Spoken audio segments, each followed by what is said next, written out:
আসলে সত্যি আমি এগুলো বুঝতাম না। এক পর্যায়ে সে আমার আরো কাছে আসতে থাকলো। তো এভাবে আয়সা আমার জামা জমা সব টাইনা টুনা খুললো।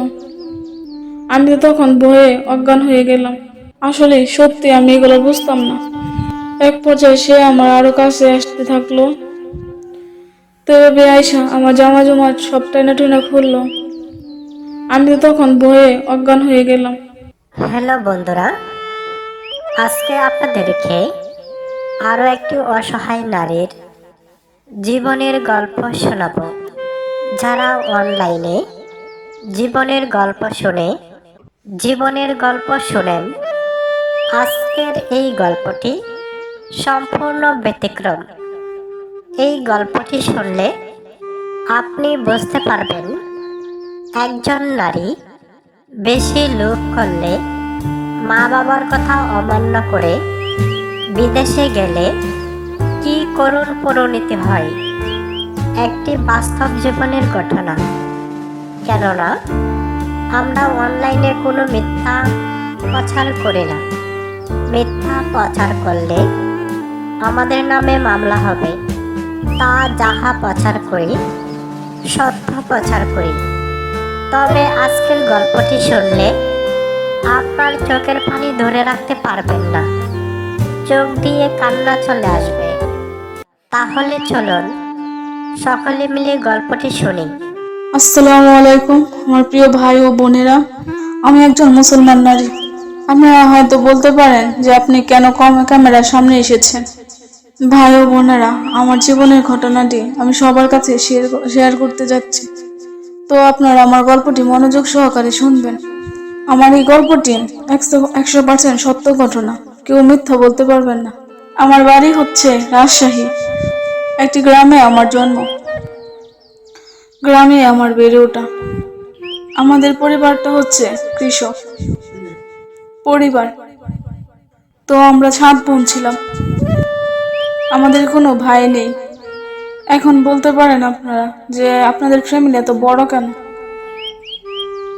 আপনারা সবাই হয়তো জানেন, আমরা যখন 2 বোন হয়েছিলাম তখন একটি ভাইয়ের আশায় আরো 7টি বোন হয়েছে। মা বাবার অনেক স্বপ্ন ছিল তাদের একটি পুত্র সন্তান হবে, হয়ে আমার আব্বাকে সহযোগিতা করবে। কিন্তু আল্লাহ তাআলার লেখন কি আর কেউ খণ্ডাতে পারে? তো একে একে আমরা 7 বোন হলাম। আল্লাহ তাআলা আমাদেরকে কোনো ভাই দেননি।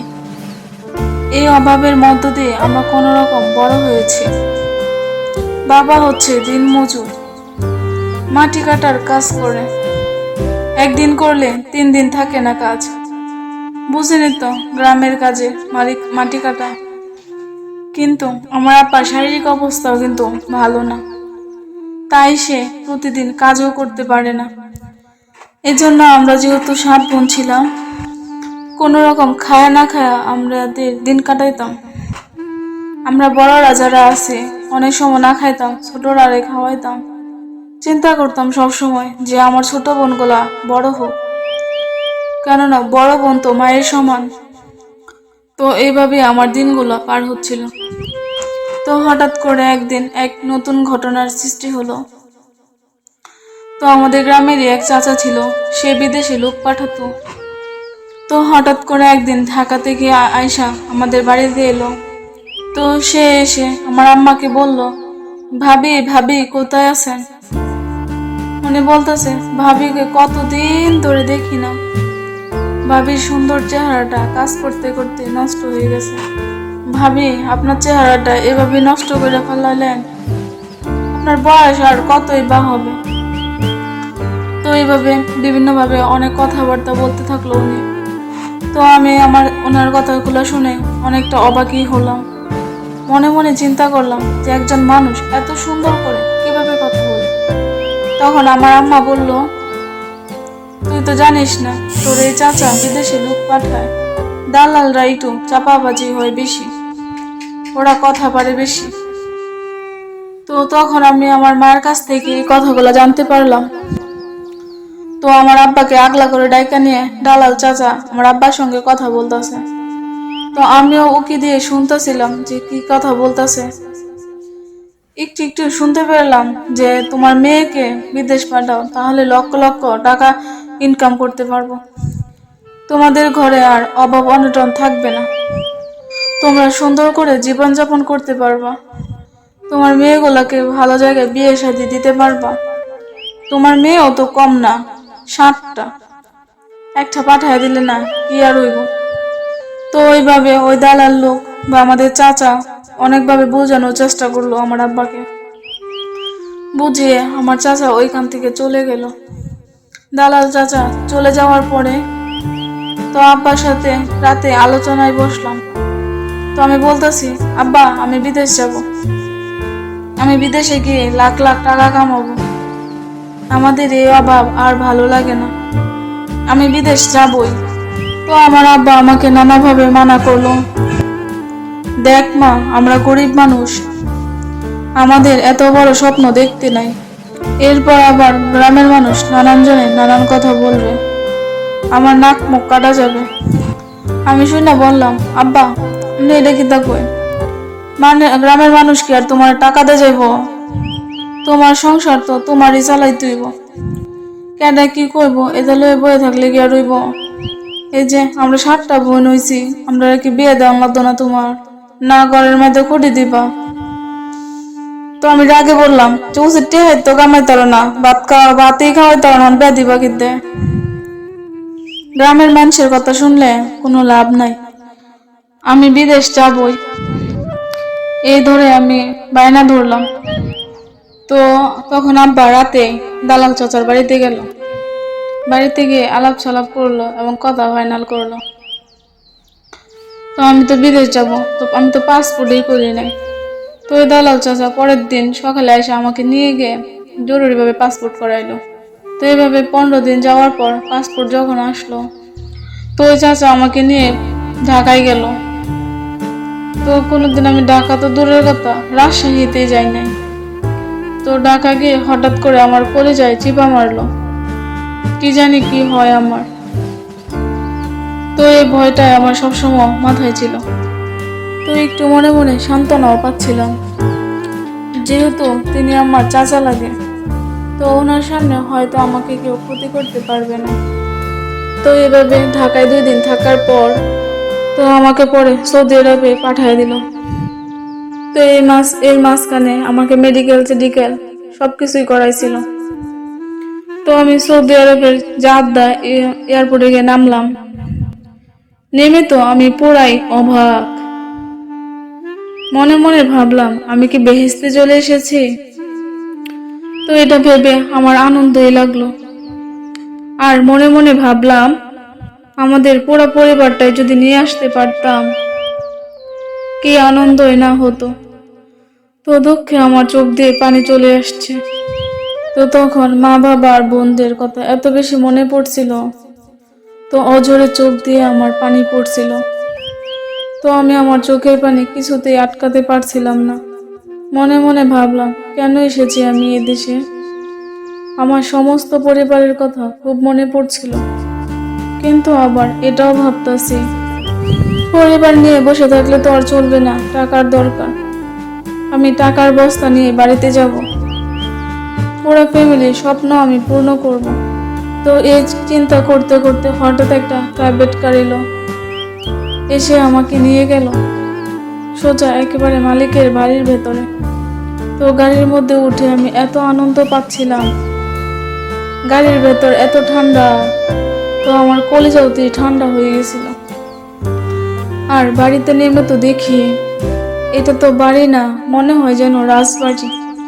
চারিদিক দিয়ে লাইট আর লাইট, গাড়ি আর গাড়ি, সামনে বাগান রয়েছে, সারি সারি খেজুরের গাছ।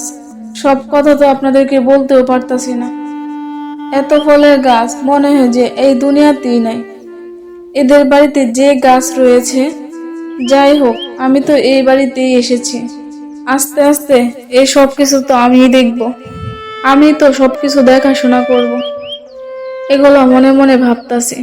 তো 4 তলার একজন চাকর এসে আমাকে 3 তলায় নিয়ে গেল। তো এখানে কাজের বউয়াদের জন্য একটা রুম রয়েছে, সেখানে আমাকে নিয়ে রাখলো। কাজের বুয়ারা যে রুম, বাংলাদেশের রাজারাও মনে হয় না যে এরকম রুমে থাকে। মোটামুটি 4টা ঘরের সমান একটা রুম। আমরা 2জন কাজের মহিলা এক রুমে থাকি। তো এভাবে কিছুদিন আমাদের সময় গেল, খুব ভালো সময়ই কাটছিল। তো হঠাৎ করে আমার সাথে যে কাজের মেয়েটা ছিল, সে ছুটিতে তার দেশে চলে গেল। তখন তো আমি একা হয়ে গেলাম। তো এইভাবে আমি একা সমস্ত কাজ কাম করি। আমাদের বাংলাদেশে কিছু ভাইয়েরাও আছে, তাদের সাথেও মাঝে মাঝে কথাবার্তা হয়। তো এইভাবে আমার দিন ভালোই চলছিল। তো আমি 2 মাসের টাকা বাড়িতে পাঠিয়েছিলাম। 2 মাসে কম করে হলো 2 লাখ টাকা পাঠাইছিলাম। এতে তো বাড়িতে কি আনন্দ! তখন আর বাড়িতে সমস্যা নাই, বাবাকে আর কাজ করতে হয় না। তাদের আনন্দে দিন কাটছিল। হঠাৎই একদিন নেমে এলো আমার জীবনে অন্ধকার। মালিকরা 7 ভাই ছিল। সবচেয়ে বড় যে ভাইটা, উনি আমার রুমে এলো। তো উনি এসে আমাকে বিভিন্ন ধরনের আরবিতে কথাবার্তা বোঝাতে চাইছিল। তো আমিও একটু একটু ইশারাতে বুঝতেছিলাম। সে বলতে চাইতেছে যে তুমি খুবই সুন্দর, তোমার ফিগারটা খুবই সেই, তোমাকে আমার খুব পছন্দ হয়েছে। সে এরকম কিছুই বোঝাতে চাইছে। তো এর ফাঁকিতে তারা যে আরো 6 ভাই ছিল তারাও আসলো। তো আমার পাশের রুমে বসলো। আমিও তো আর কিছু বলতে পারি না, যেহেতু তাদের এই বাসা এটা। এভাবে প্রায় 2 ঘন্টা বসলো, আমার সাথে আলোচনা করলো। আস্তে আস্তে সে আমার পাশে এসে বসলো। কিন্তু আমাকে সে বোঝাতে চেয়েছে এই রুমে যে মেয়েটা ছিল সে তো ছুটিতে চলে গেছে। এখন তো আমি ক্ষুধার্ত, এখন তোমাকে আমার সহযোগিতা করতে হবে। তো আমি বললাম, স্যার কি বলেন এটা? আমি কিভাবে আপনাকে সহযোগিতা করতে পারি? সে বলল, তুমি কি বুঝো না? আসলে সত্যি আমি এগুলো বুঝতাম না। এক পর্যায়ে সে আমার আরো কাছে আসতে থাকলো। তো এভাবে আয়সা আমার জামা জমা সব টাইনা টুনা খুললো। আমি তো তখন ভয়ে অজ্ঞান হয়ে গেলাম। প্রিয় বন্ধুরা, যারা প্রথম থেকে শেষ পর্যন্ত গল্পটি শুনেছেন, আপনাদের সকলের প্রতি কৃতজ্ঞতা প্রকাশ করছি। আপনাদের মূল্যবান সময় দিয়ে গল্পটি শোনার জন্য আপনাদেরকে অভিনন্দন। তবে এরকম আরও নতুন নতুন গল্প শুনতে চাইলে মিসকিন টিভি ইউটিউব চ্যানেলটি সাবস্ক্রাইব করে দিবেন। সকলকেই ধন্যবাদ।